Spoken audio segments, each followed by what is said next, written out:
Hello and welcome to America Can We Talk. I'm Debbie Georgatos. If you are watching this show, it's because you have joined America Can We Talk, and I want to thank you for doing that.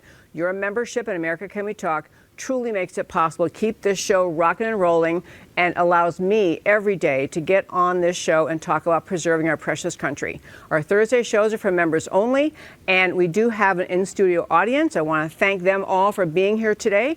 And after we do my conversation with our guest today, they have a chance to weigh in with questions.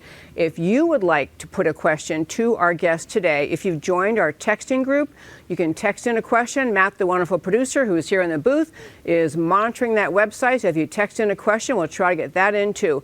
This is kind of our more friendly personal conversation about preserving America. Today, my very special guest joining me in studio, which is always the best, Dr. Peter Mccullough. He joined me on the show several months ago, and he's one of the most prominent doctors in America, speaking up about the many ways in which America can respond to the presence of COVID in this country, the choices we have available to us to help people respond to this. And today we're going to be talking about is how America is doing right now, where we are in the process with COVID, what's available to help people, and of course we'll be talking about the vaccines and their impact, their efficacy, the dangers associated with them. So I'd like to introduce to everyone Dr. Peter Mccullough.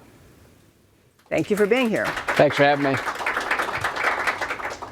Well, first, I'm so glad you're here. And as we were talking about before we got started, there are many, many directions to go. I want to give a little brief introduction of you more personally, and then I do want to have you start with, I watched an interview this morning that you've done recently, and you mentioned all the writing you've done, which I always think equates to someone who's analyzed information, thinks it through, organizes it. So quickly for our listeners, Dr. Mccullough is an internist. He's a Texas guy, so this is good. But I should stop you because I'm being sued on introduction, so I want to really introduce myself. Oh, okay. I was just going to say internist, cardiologist, epidemiologist, period. Thank you. That seems like that's kind of low risk. Okay. He's a multifaceted, talented doctor and has been very active speaking up in all around America in dealing with the situation with COVID. So I do want to ask you to start with, you've actually treated COVID patients. Is this correct? That's true.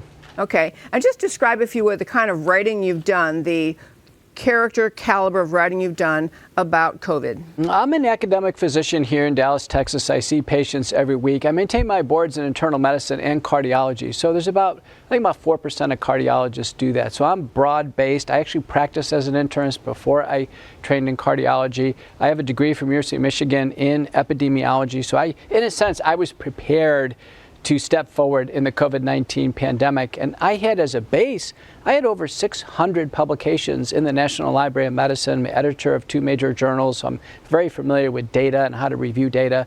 I've chaired data safety monitoring boards for a couple, dozen clinical trials. I presented before the FDA, the Congressional Oversight Panel.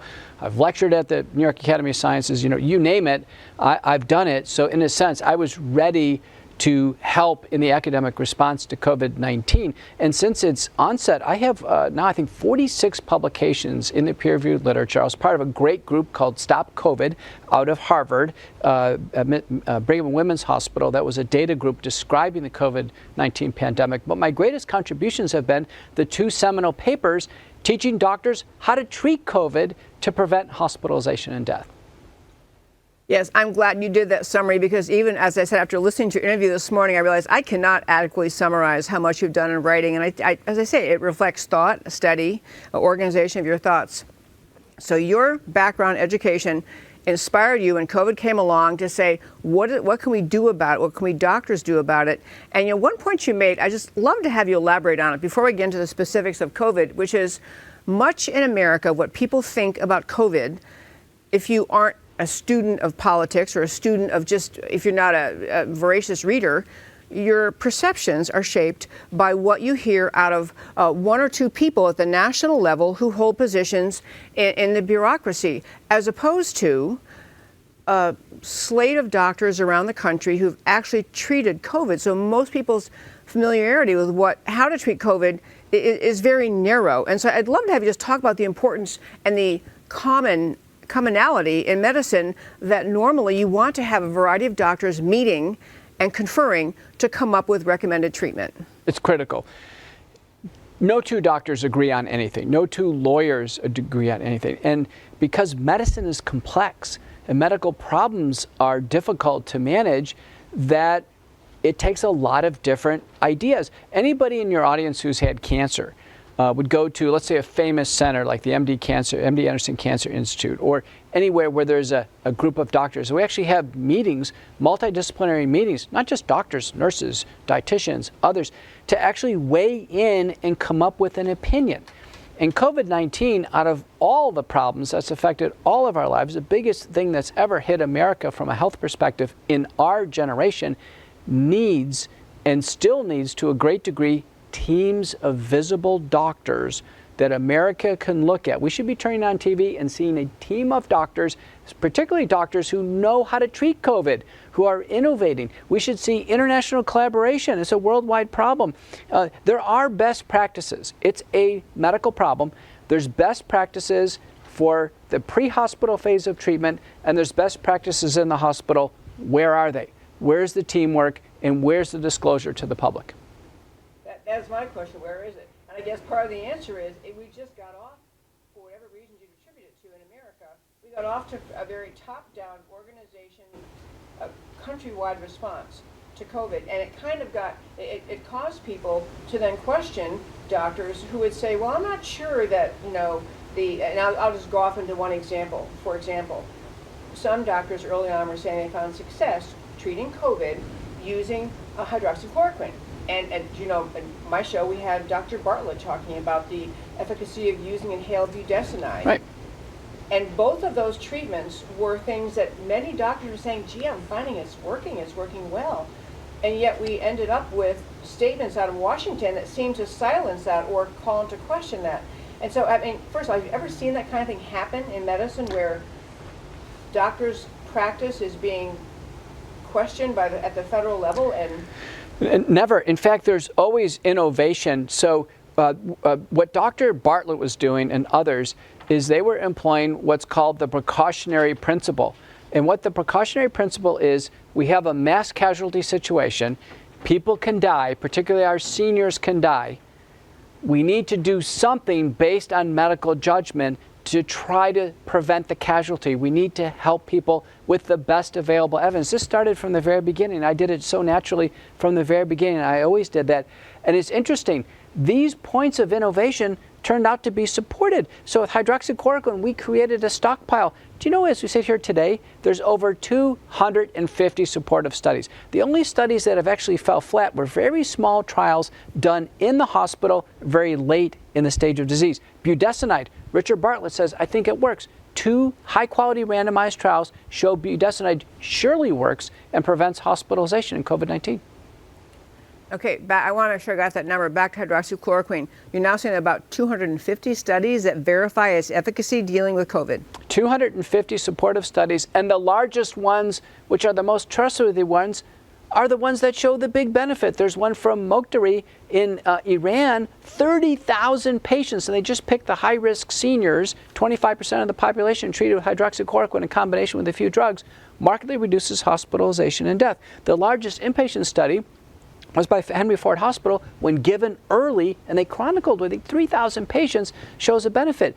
Where people have thrown cold water on it is small, late, inpatient randomized trials, and people on the ventilator. It's like, well, of course, at that level, it's too far gone.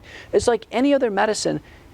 Medicines work best early in an infection. That's where it's all about, early. And COVID-19 starts out so mild. The difficult thing is everybody I talked to with COVID-19 said, Doc, I just got COVID-19, but I think I have a mild case.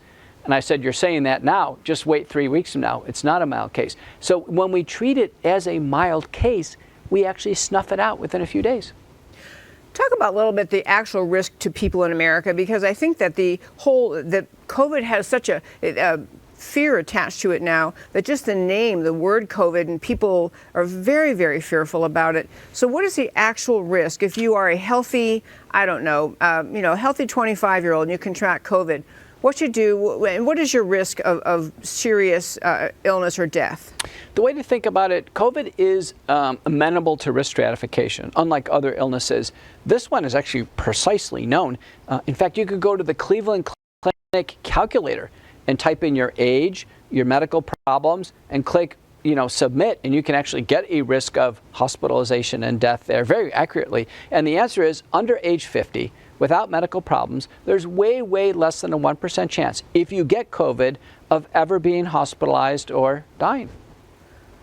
Under 50 with no attendant health risks, under 1% chance you're going to be way less than 1%. Now, having said that, in our algorithms, we've always said, listen, if you're young and you do present with severe symptoms, we don't ignore it. We get them right into a treatment protocol. But the majority of patients that fall into that line, they honestly can it's like a cold. They can get through it with supportive care. And even in all the published studies, young people are not treated unless they have severe symptoms.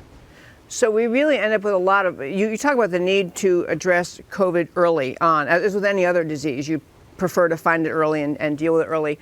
So you're talking about with COVID, we actually had more harm to American people and people around the world by the denigrating of efficacious treatments like hydroxychloroquine and all that. We actually hurt people by having those treatments suppressed or rejected as useless, didn't we? Well, we had many things that put a chill on early treatment. So, for instance, when there was a falsified paper published on hydroxychloroquine and a few inpatient studies that are really irrelevant and didn't have objective endpoints, when those led to an FDA notice last year that says across the board, don't use hydroxychloroquine, the mistake the FDA is they didn't review it in 3 months or 6 months and pick up all the other positive studies that came in. They literally just memorialized it as don't use it. The same thing now has occurred with ivermectin, where there should be a continual review. My expectation is our public health agencies, FDA, CDC, and NIH, they work for us. We don't work for them. They don't issue us rulings. They don't issue us edicts. They should perform for us. This is what I expect as a doctor, since they work for me. I expect monthly data reviews, monthly, minimum, monthly. I want to see them. I want to see a team of people review every single drug as an outpatient, which looks promising, which doesn't. I want to see international collaboration. I want to see early treatment conferences. None of these things have happened. They've really let us down. They've let us down. There's been a push, it feels like, toward vaccines. I mean, the whole answer was if you don't provide other alternatives that seemingly are helpful, you're really pushing people toward the vaccines. It seems like it's the outcome, whether it's the intent or not, it's the outcome. But back to this idea of NIH, CDC, those people putting out, they are our taxpayer-funded sources. They should be putting out, as you're saying, information that says, latest information about this, latest information about risk and all that kind of stuff. You're part of this group, or at least I learned about it from listening to an interview, and I printed out the whole thing. There's a guide to home-based COVID treatment put out by doctors, a series of doctors, in the Association of American Physicians and Surgeons. And isn't this something that the government should be putting out? Thank goodness. Why don't you show the front cover so people can see that? Thank goodness there are a few hero organizations. And so in the United States, the Association of American Physicians and Surgeons was the first to actually try to put together some helpful information as people develop COVID-19.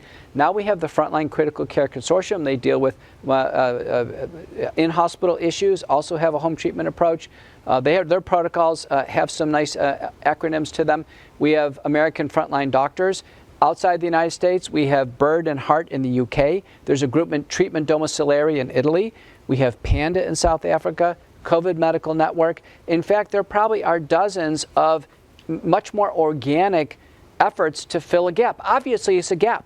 Treating patients early with COVID-19 is a gap, and our agencies, to this day, I think, are basically oblivious to early treatment. It doesn't even come up. One of the most clear-cut examples is the use of monoclonal antibodies, right? I've had some conversations with DeSantis' organization in Florida, and they have a lot of seniors. Florida never hit a big wave, right? So they're really susceptible to this. We're seeing people get sick, whether they've had the vaccine or not, so the vaccine is not saving them.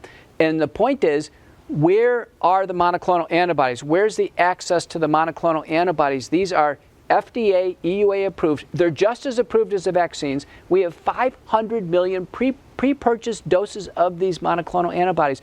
We should be hearing about them morning, noon, and night. Yeah, I want to talk about that because I actually don't know if all our listeners, and only because I got really prepared for this interview, I understand, I think.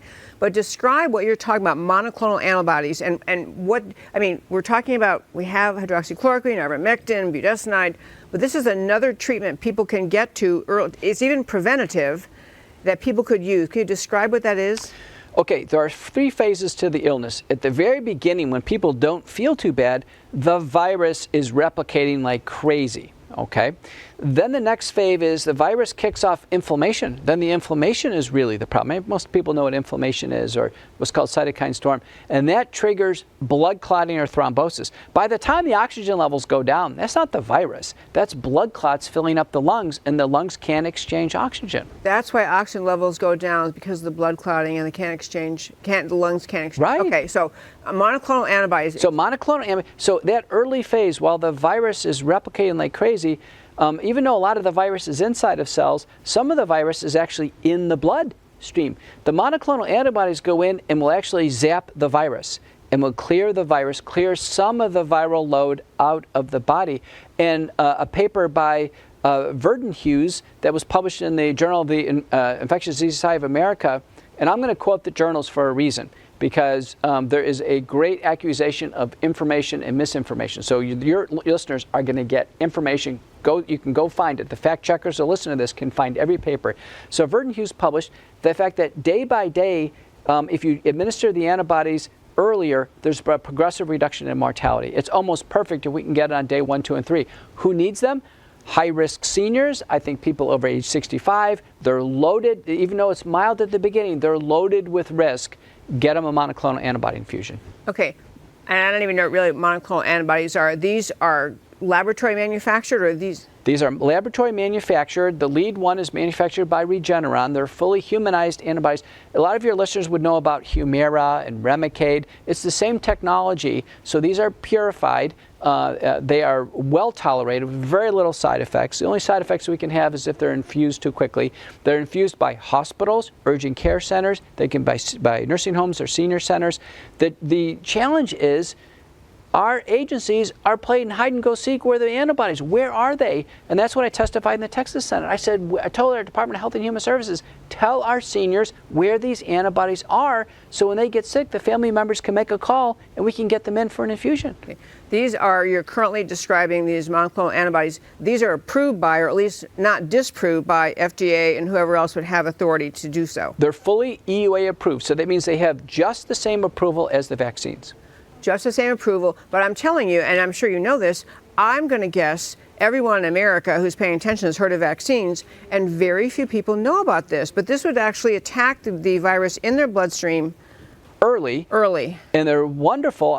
And every time we do this, the poor patients go on a scramble. The single greatest thing our FDA, CDC, and NIH could do is have a 1-800 number, and our local TV stations tell what centers offer the monoclonal antibodies. Do you remember at the beginning of the pandemic, we used to get these notices? These are the centers that are offering testing. Sure. Do you remember at the beginning, oh, this is where you can get a vaccine. Remember a vaccine. Anytime you call CVS or Walgreens, the first thing they hit you with is the vaccine. Have you had the vaccine? Yeah. But where is the information for the next sick senior citizen to get these life-saving antibodies? It's so frustrating that the focus has never been on the sick person. To this day, the sick person is really the victim of COVID-19. The pandemic response has never focused on the people who need it most.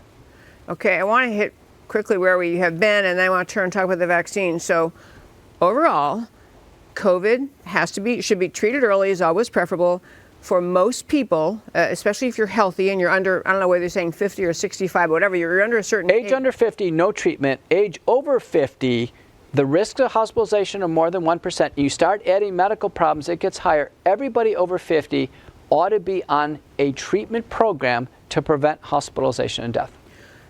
Even when they're healthy, or are you saying after they've contracted? Even when, over age 50, even when you're healthy, something should be done. Okay, so, but you're basically saying still the death rate from as long as people are getting early treatment, you mostly are avoiding hospitalization, which is where, right, you're avoiding hospitalization. That's the whole goal. Listen, I said from the very beginning, there's 2 bad outcomes, hospitalization and death. And if you told somebody, listen, a virus is coming from China, it's going to hit us. If we can actually not be hospitalized or die, do you think you can get through this at home? I think most Americans would say, you know what, I'll bear through, I'll bear with it, right? It's just those two things. Avoid the hospitalization and death. The only way to do that is to do something in the pre-hospital phase. So pre-hospital phase, we mentioned the treatments, we mentioned monoclonal antibodies. And so these things are just things that, I mean, you know about them, and I know I've had numerous doctors on my show who've talked about them. But does the average doctor in America prescribe or offer these things? Do you have any idea? I don't even know, because there's never any updates from our major medical societies. We never have any meetings on it. We don't see any data on utilization. We don't see any maps on who has the monoclonal antibodies. So it's not just our agencies. This permeates down to the major medical societies. Yeah. Where's the sign on the hospitals here up and down 75 of who's got the monoclonal antibodies? Why are such a, it's a offering, it's pre-purchased, it's ready to go.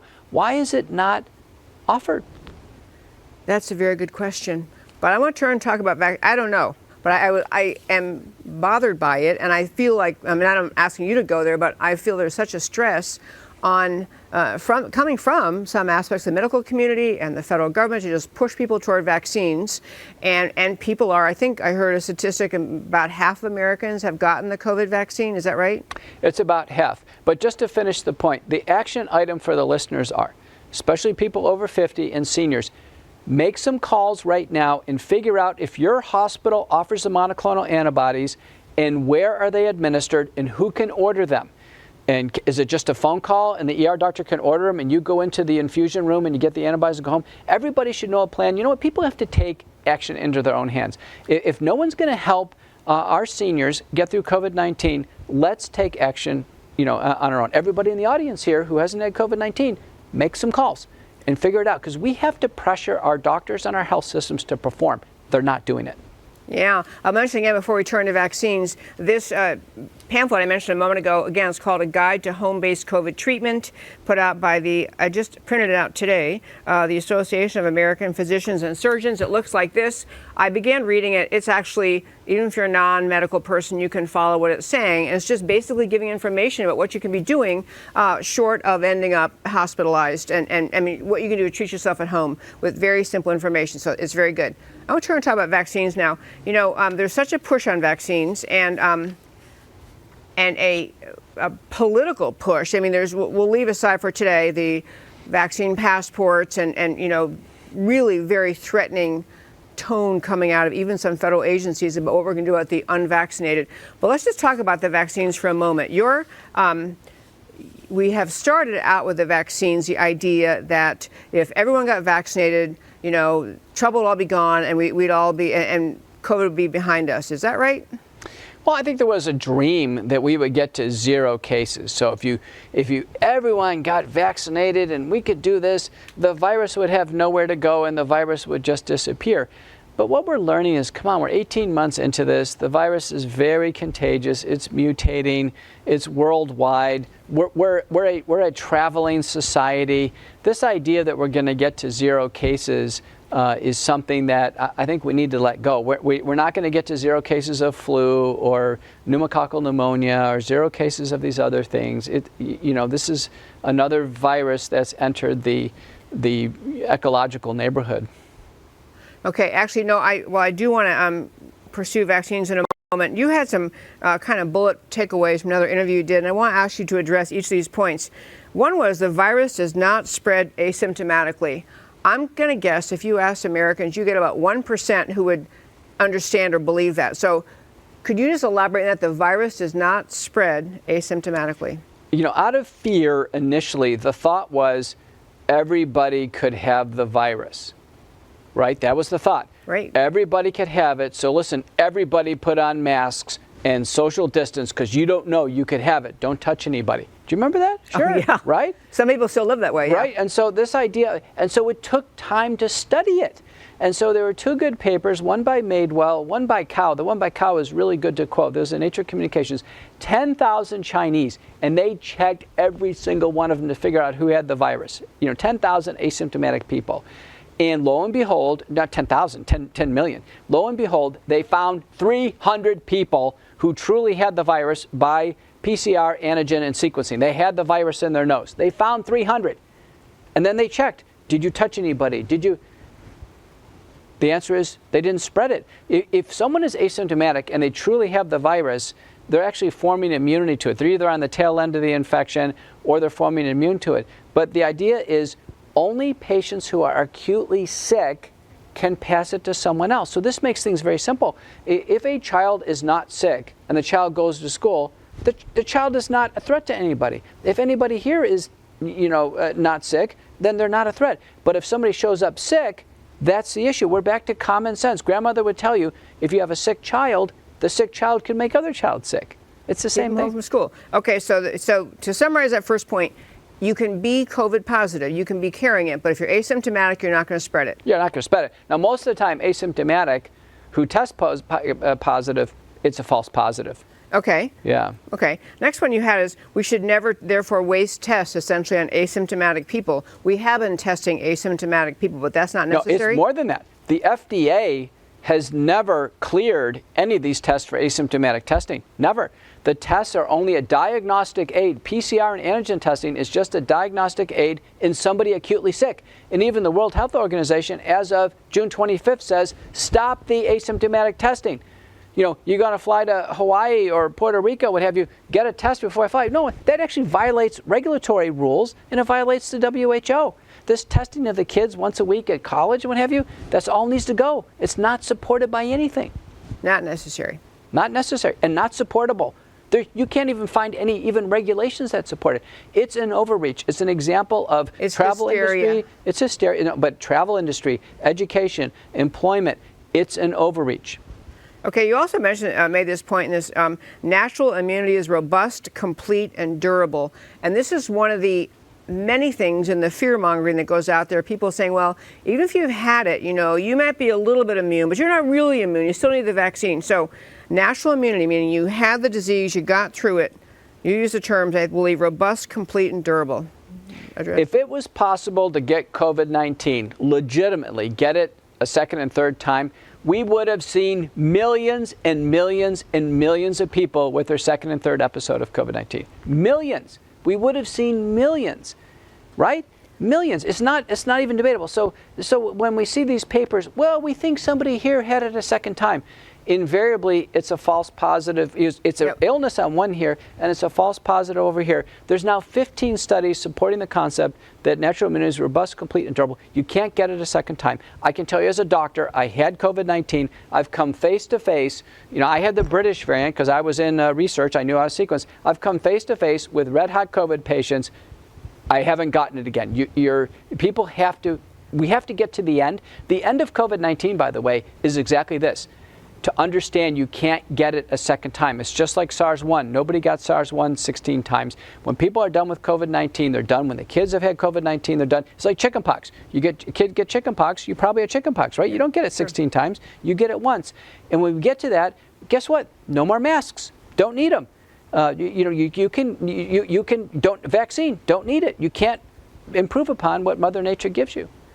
Love that. You also, and this is a point we've really been covering, but you also had COVID-19 is easily treatable at home, and we've been talking about that. Many ways to treat at home, wisdom and literature already out there. And last one you had, current vaccines are obsolete, unsafe, and unfit for human use. I want you to talk about the vaccines. Essentially, to start with, there's data coming from VAERS, CDC and VAERS, the idea of the number of people who have actually been died after having had the vaccine or been seriously injured. Run through those numbers very quickly. Well, please. Those words about unfit from human use, those first came from the evidence-based consulting group in the UK. They are the principal contract consulting group for the World Health Organization. And they evaluated the yellow card system, which is similar to our VAERS system, and they did a report about 2 months ago to the MHRA in England saying, unfit for human use. That is a very, very strong statement. Originally on this whole thing, there was a group out of France early on that said, listen, we don't like what we're seeing. About March, they said this. Then this group, evidence-based consulting group. Then there was a paper from 57 authors, 17 countries, that came out in May, went to all the countries and said, listen, if you can't get this program safe, shut it down. Shut it down. They didn't like what they were seeing. I gave you the most recent scoreboard here, and this is from the VAERS system, the Vaccine Adverse Event Reporting System. If Americans want to know why are people so uncomfortable about the vaccine, it's because what the CDC is telling us in the VAERS program of how many people have died and have been hospitalized and injured with the vaccine. The numbers are staggering. The numbers are staggering. You had this is from, and again, VAERS is created by federal law. It is a reporting system created by. Okay, so VAERS is the Vaccine Adverse Event Reporting System. It is managed by the CDC. Now, people reporting to VAERS, we know over 80% of the time, it's a doctor, nurse, or healthcare person who thinks the vaccine caused the problem because they have to take time out of their day to enter this in the system. When they make an entry into VAERS, it is falsification of a VAERS report is punishable by federal fines or imprisonment. So let me tell you, this is a serious business. I've done some VAERS entry myself. My office, my medical license number, all my stuff in there, what's in VAERS and what you're looking at in the report, those are certified numbers. Those have permanent VAERS numbers where the CDC has gotten the report and the CDC says, yeah, this indeed happened. So what's in the boxes there, the CDC agrees, has happened after vaccination. Okay, so we have, just quickly for our listeners, 13,627 deaths, 55,000, almost 56,000 hospitalizations, 74,000 plus urgent care, 100,000 office visits. And the reason I want to go over these numbers is these are extraordinarily high numbers of deaths and serious injury resulting from vaccines. How do they compare with injuries from other people vaccines? say a lot of Americans have been vaccinated. So if we have 168 million people vaccinated, is that a small price to pay? I've heard people say that. I've heard vaccine proponents say, small price to pay. 13,000 people died, small price to pay. To me as a doctor, I tell you, that's a disturbing statement. I've heard many people say that, small price to pay. So let's put it in perspective. We give about 278 million shots a year. I've already had 2 this year. I had flu and shingles. Many people in the audience here have had shots. So we all take our shots.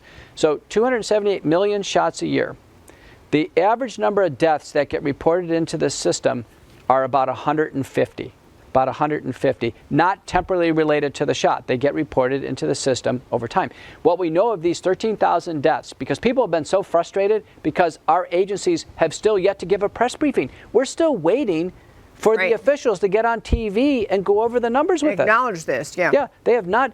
We should have had press briefings at least once a week or at least once a month because safety, safety, safety. We use a term called primum non nocere. That means above all, do no harm. And our agencies asked Americans patriotically to take the vaccines, but they refused to tell us what is going on with the vaccines. Is it safe or not, and how can it be administered safely? To your point earlier, to make sure that our listeners caught the relevance of what you were saying on that one point, to make a report on VAERS, people who are in the healthcare industry, doctors, nurses, they would not lightly make a report. They wouldn't make a report if there's mild suspicion. They do because they understand the consequences flow. They understand they're signing their name, their medical licensing number. So the temptation, if anything, would be, well, I'm not too sure what caused it, and not file it. And on correct? top of that, the CDC verifies it. The CDC calls and looks in systems. So these deaths, they verify the deaths. These hospitalizations, they verify the hospitalizations. They get a temporary VAERS number until the CDC verifies it to be a permanent VAERS number. So the CDC is telling Americans that over 13,000 have been hospitalized, or 13,000 have been died, and 50,000 have been hospitalized. So people have gotten frustrated, and they've gotten the data. So this is what we know. A group out of England, McCullough was the first author, got the data and analyzed it. What did he find? Of these deaths, 50% occur within 48 hours of the shot. 80% of the deaths occur within a week. 86% of the time, there's no other proximate cause. There's no other explanation. It's like they took the vaccine and they died. Okay, that is very disturbing. A separate analysis by Rose got the data from Israel, looked at the non-fatal complications, and they tend to stack up in younger individuals, 4 categories: cardiac, and FDA put warnings on this. Heart inflammation, myocarditis, look at your numbers there. I think it's over 4,000 heart inflammation cases. Neurologic, permanent disabilities. Look how many permanent disabilities, many of them are neurologic. I think over 10,000. Almost 18,000 permanently disabled. Permanently disabled Americans, neurologic injury. We have immunologic and hematologic. I can tell you, this is far and away. We ask 20 million kids each year to take the meningococcal vaccine for meningitis before they go off to college. Americans face this. 0 deaths. 0. The expectation on the vaccines, in my view, should be zeros, not tens of thousands. Okay, and I can't do numbers in my head, but your analogy to 278 million people in America are taking some shot, 150 deaths. Basically, these are astronomically high death, injury, disability numbers. Is that correct? Well, that you said the term unfit for human use. These are off the chart. And I can tell you that if we would have had proper safety mechanisms in. So the registrational trials, by the way, had critical event committees, data safety monitoring boards, and human ethics committees. The public program should have had the same mechanisms. I've done this probably as much as any doctor in America. And I can tell you, if there was a data safety monitoring board in place, looking backwards, the signal for mortality emerged in this program on January 22nd. On January 22nd, we had 186 deaths. That would have been more than the 150 we get from all the other 70 vaccines. Alarm bells would have been off. If our federal agencies were on the ball, they would have basically shut down the program in February and said, what's going wrong? Why are people dying? They would have asked the question, why are people dying? Who's dying? And how can we make the program safer? It's astonishing. Does this in part have to do with, you've made reference in other remarks, to the content of these vaccines, that these aren't vaccines similar to other vaccines, and you talk a little bit, if you would, about the substance, the content of these vaccines and why they're causing some of these injuries. Yeah, so we use the term dangerous mechanism of action. It's a dangerous mechanism of action. And so everyone here has taken a tetanus shot. A tetanus shot is a lump of tetanus protein that our body forms immunity to, and it doesn't go inside cells. It literally just sits in the arm, and that would not be considered dangerous. It would cause a sore arm, but it's not dangerous. These vaccines are all gene transfer technology. Gene, G-E-N-E, gene Yeah, technology. genes. These are genetic treatments. Yeah. There were 24 of these that have been around for decades, and companies have been trying to figure out how they can genetically transform the body in order to repair a genetic defect like Fabry's disease or Pompe's disease, how to treat cancer or treat heart failure. They were designed for long-term treatments, every single one of them. They weren't designed to be a short-term vaccine. And so they were designed to transfer genetic information inside human cells, and they do. The Pfizer and Moderna transfer synthetic messenger RNA that actually has nucleoside analog caps, very strong caps on it, that allow the messenger RNA to transcribe over and over and over again the spike protein. The spike protein, which is the little spine on the ball of the virus. The spine protein was the product of gain-of-function research that was done in the Wuhan lab. So it's coding for the original wild-type spike protein.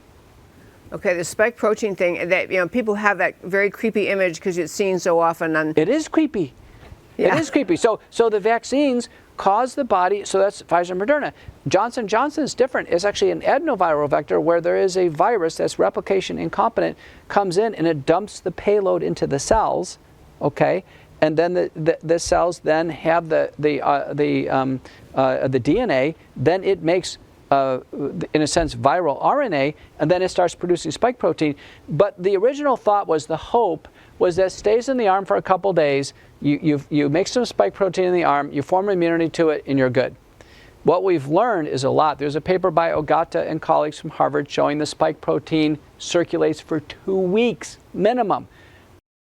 Is in the spike protein, it's an uncontrolled production of spike protein. It's an uncontrolled test run. The reason why people get so sick with COVID-19 is the spike protein. The spike protein is what damages organs. It causes blood clotting, damages blood vessels. It's not the ball of the virus. The nucleocapsid kind of floats around. It's the spikes. That's actually what damages the body, and the vaccines trick our body into making spike protein. The vaccines trick our body into making the spike proteins. Okay. In what we think is large quantities. And in the people who are dying, the theory is, and who dies, by the way, are seniors, and it's really sad to see it. They probably make, some individuals, based on their body type, probably take up so much of the genetic material, they make so much spike protein that it's lethal. but we know that they're loaded on lipid nanoparticles. The lipid nanoparticles go into the brain, go into the heart, go into the reproductive organs. We've never had a vaccine that basically goes into vital organs and then sets up shop producing a dangerous protein. Is what you're describing the vaccines do, was this something the vaccine manufacturers knew would happen and thought it'd be okay, or is this just a completely unexpected contortion of what they anticipated? Well, they knew. Like I say, these were around for decades. They were planning on shots to treat, let's say, Fabry's disease, which is a genetic disease. They were planning on shots once a month, once every 3 months, once every 6 months. They knew that these materials stayed in the body a long time. They knew that. There were papers from China looking at the lipid nanoparticles alone, showing that they do target the ovaries and the testes. We had a biodistribution study from Japan that Pfizer did, clearly showing the lipid nanoparticles hyperconcentrate in the ovaries of animals. This was actually known and became known pretty quickly. Everything we've learned about the vaccines, unfortunately, is very disconcerting. There hasn't been a single thing we've learned about the vaccines that makes us feel better, including the reports that women get the vaccine and it distorts the breast so significantly they can't get a mammogram. And our radiologists are trying to, I mean, that should tell people something, that something's going wrong. Yeah. Yeah, I should tell them that. I feel like I told you before we started, I could definitely go for 3 hours, but that was not our commitment here. And I know our audience, we have a microphone we can pass around, and I want to kind of get them thinking if they want to have a question. I want to ask you other quick thing. A lot of conversations occurring relating to Israel. Israel has among the highest confirmed, first of all, they have among the highest vaccination rates, and they're also having among the highest new cases of COVID. And so, number one, you can still get COVID after you're vaccinated. Is that accurate? And why would a country that's highly vaccinated still end up with all these new cases? And what's the reason? Israel is interesting because it went exclusively with Pfizer. Pfizer is a dose of 30 micrograms of messenger RNA. Moderna is 100 micrograms. Moderna is 3 times the dose of Pfizer. And it's interesting because people talk about the vaccine like they're all the same. They're very different. Moderna is more than 3 times the dose of Pfizer. Israel went with a contract with Pfizer. They were the darlings of the vaccine world in March, right? Oh, we got down to 0 cases. This is a triumph for medicine. And then what happened? Well, once we get to more than 25% of the population vaccinated, a paper by Neeson et al., Mayo Clinic in Boston showed this, we actually promote the emergence of a variant. We've always had Delta, we've always had Lambda, we've always had Alpha, we've always had about 12 variants in the background. The virus, as it replicates, makes genetic mistakes. This is common. And the variants are just kind of sitting there. In the pre-vaccination era, Israel's curve looked like this. And then it was down, and it was interesting because what happened is they were vaccinating in India, in Maharashtra, India, a couple pockets with a Sinovac or Coronavac vaccine, which is a killed whole virus vaccine, and Delta spread up. Delta is the most mutated of the variants. It's Alpha, Beta, Gamma, and now Delta. Delta is the most mutated, and in a paper by Venkata Krishnan et al. Shows that the Pfizer vaccine just can't hit Delta. It can't. And so sure enough, Delta took off in Israel, and we presume most of it's Delta, and its curve now is just as big as its pre-vaccinated curve. So it's as if the vaccine in Israel is doing absolutely nothing.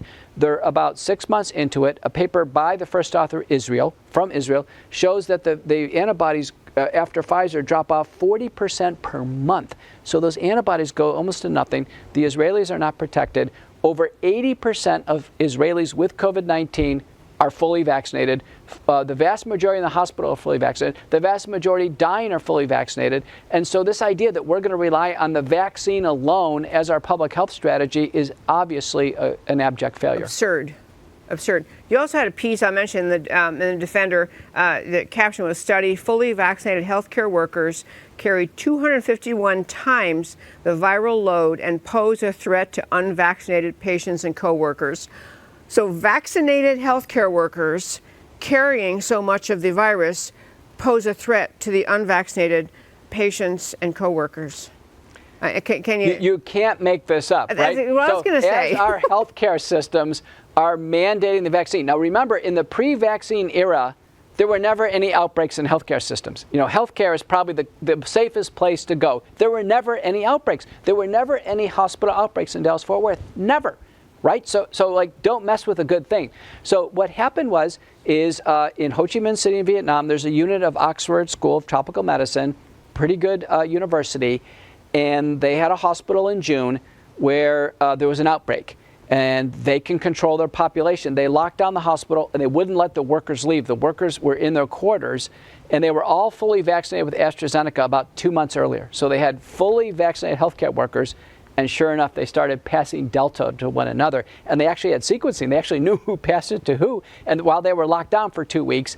And the answer was they calculated viral load in the nose and the mouth of these fully vaccinated workers compared to the viral load of prior variants in the pre-vaccinated era using their same methods. And the answer was 251 times greater. Separate paper from Guangzhou, China, recently released by Lu Wu and colleagues. They didn't mention who's vaccinated or not, but honestly, that province is nearly all vaccinated. They have found with Delta 1,000-fold increased viral loading. This explains everything. I mean, we've been wondering, listen, we've got half of Americans vaccinated. We have 75% of our seniors. We have all these well-intentioned Americans vaccinated, and yet the unvaccinated are getting clobbered with Delta. Where is this coming from?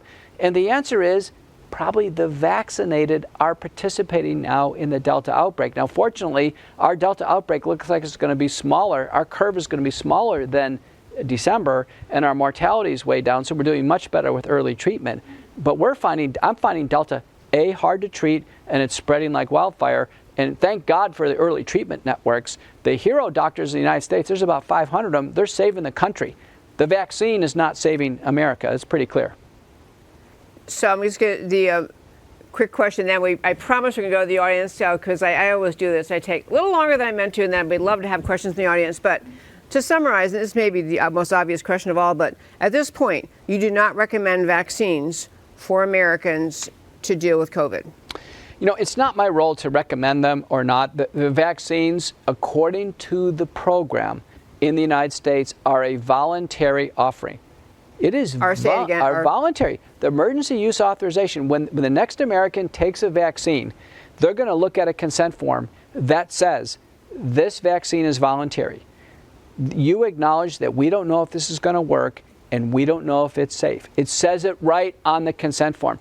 It is voluntary. Everything beyond the program is an overreach. Oh, let's mandate a voluntary vaccine. Who's mandating it and why? You know, everything's an overreach. So doctors actually don't administer the vaccine. Doctors actually don't recommend or not recommend the vaccine. In my practice, in early on, December, January, February, probably about 70% of my patients took the vaccine. But now, as the data have emerged and there's formal calls to shut down the program, like you, I'm looking at a scoreboard and I'm developing a sense of being very concerned over vaccine safety.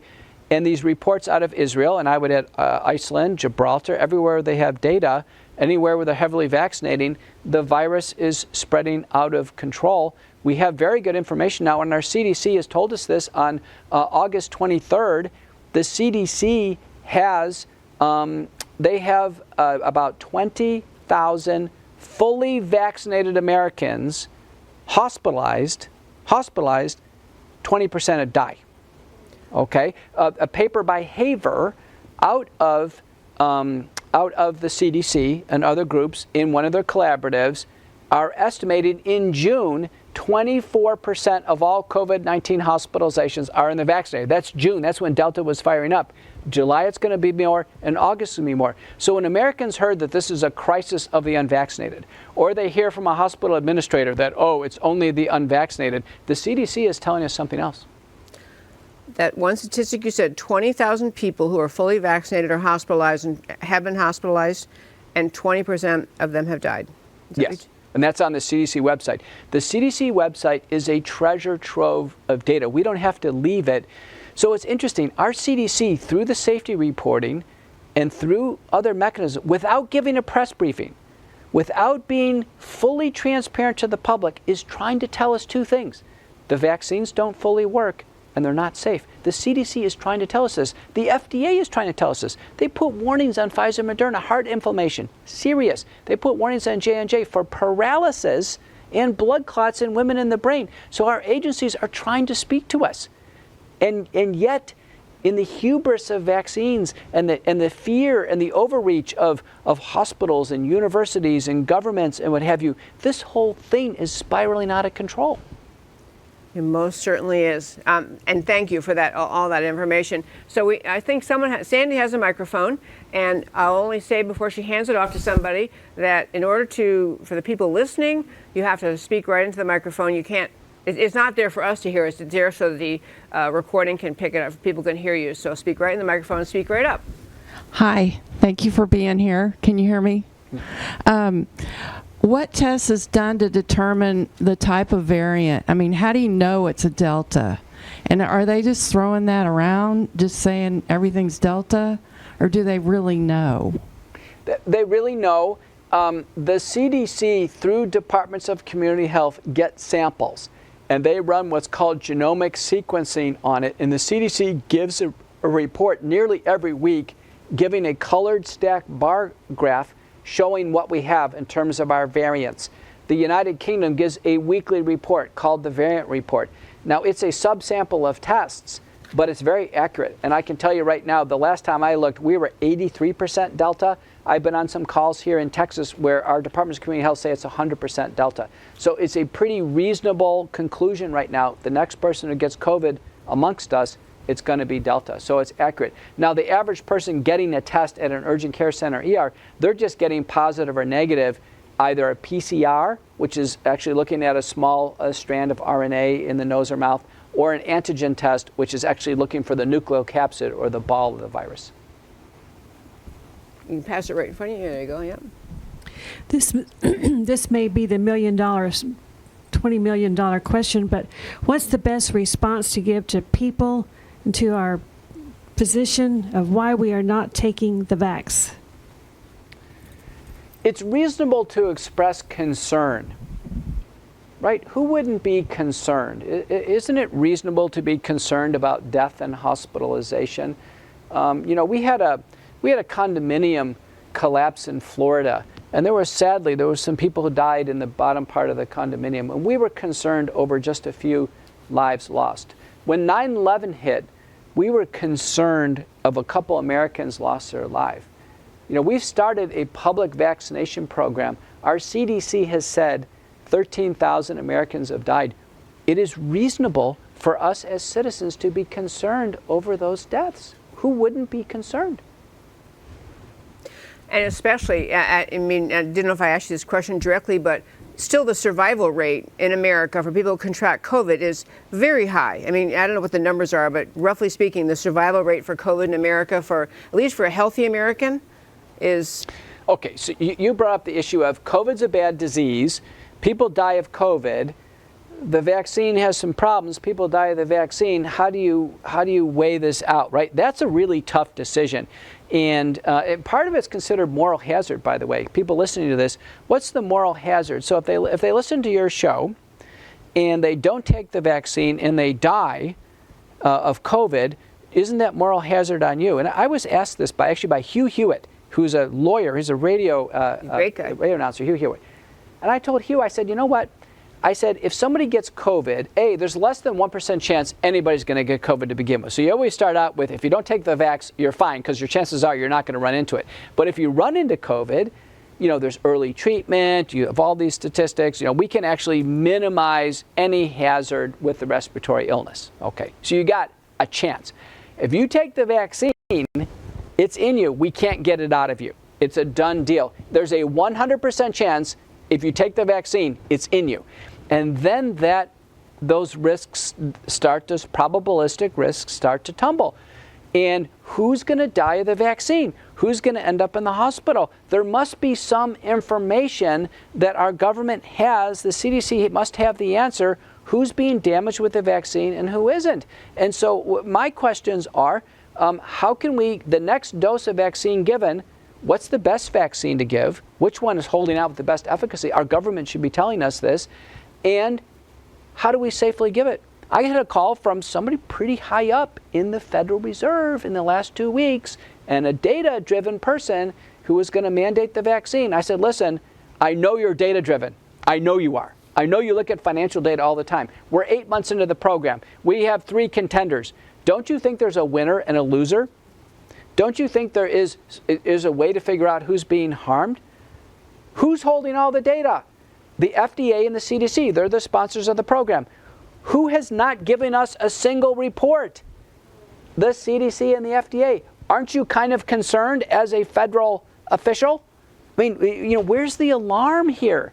Where's the alarm? Where's the alarm that there isn't a transparency on data?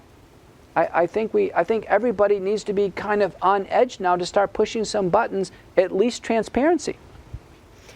Okay, we've got time for one more question. If anybody has, okay, go ahead. What do you think about the booster? And then I hear there's another vaccine. Is it Novavax that may appear October, November?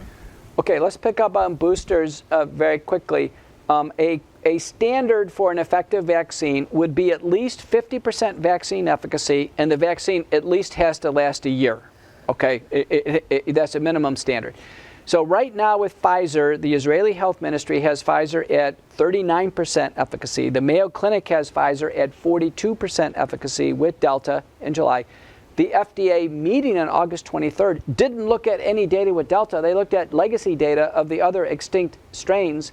And the FDA did not approve Pfizer. This is very important. They did not approve Pfizer. They gave an extension of the EUA to Pfizer, and they gave conditional approval to BioNTech, Comirnaty, and the person, the FDA official who signed that letter to BioNTech for Comirnaty, she just resigned from the FDA. Okay, so it gives you an idea of this kind of regulatory what's going on. The approvals now for the boosters are all based on kind of theory that we need to boost the antibodies. Israel's already now a month into this. They've given 1 million booster shots. They're already having failure of the boosters. It's the same vaccine. They haven't adjusted it to cover Delta or the other variants. The vaccines is coded against the Wuhan wild type. That's extinct right now. I see we're pushing up on the time. I do want to ask you. You said a moment ago you made reference to 1%, and perhaps I didn't follow what you're saying. The likelihood of an American contracting with, coming down with COVID is? It's still 1% as you work your way through your life. So we know this from the registrational trials. I would say it's probably about 1% per month that as you work your way through. So, but in the next month, and we knew this from the registrational trials, people go out and they're careful. It's a less than 1%. People are in the audience here. They're not wearing masks and what have you because there's a less than 1% chance they could come into contact with COVID. I'm COVID recovered. There is a 0% chance I could get it or give it to anybody in the room. So the COVID recovered are the immunologic buffer. These are your friends. Like if you're going to have a wedding, you want to know who's COVID recovered. I gave some advice to the NFL recently. I said, listen, you want to have practice squads, you want to know A team, B team, figure out your COVID recovered. Same thing in the military. You're going to go do your A team sending in for a squad. They better be COVID recovered because they can't get COVID again. Do you know that none of these organizations are keeping track who's COVID recovered? Do you know the CDC doesn't know who's COVID recovered? When you go take a vaccine, they don't ask if you're COVID recovered or not. Do you know in the VAERS form, they don't know if it's COVID recovered? These are the people who don't need the vaccine. In fact, they're probably being harmed by it, and no one's keeping track of the most important piece of information. Speaking of information, you are a wealth thereof. You're a wealth of information. And I have to tell you, I feel like there's so many other avenues we could have pursued for today, but we covered as much as we could in the time we had. And I would tell you my takeaways from everything you're saying is, in many aspects of healthcare, historically in America, people pretty much thought, I can talk to my doctor. Sometimes I might get a second opinion or even a third. I might ask my friends what they think. But this seems uniquely the kind of challenge to America that requires people to do their own research and do their own thinking, and also to read things that are now available out there that you mentioned. I learned from your another interview you did. I've shown the listeners a couple times that there are ways to take care of these things at home.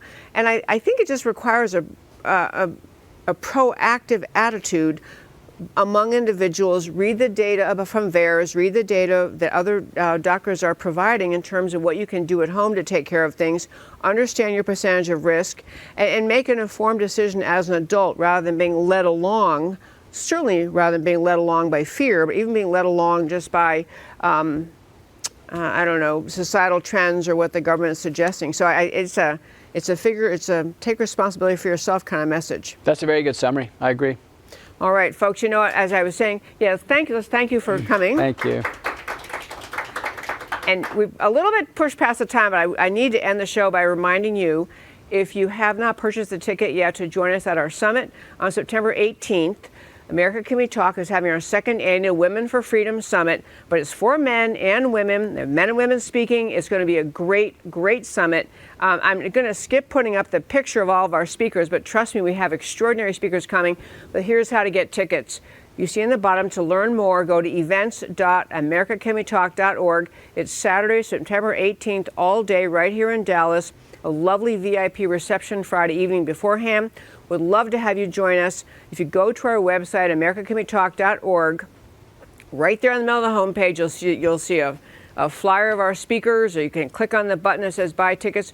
Would love to have you join us. It's going to be a stellar summit. I'd love to have you join us. And thank you so very much for tuning in to America Can We Talk today and every Monday through Thursday at 3 p.m. Central Time. I do this show, America Can We Talk, to talk about America, to talk about preserving this extraordinary and precious gift of freedom to the world. That's what America is. I talk about America because America matters. And I'll talk to you next time.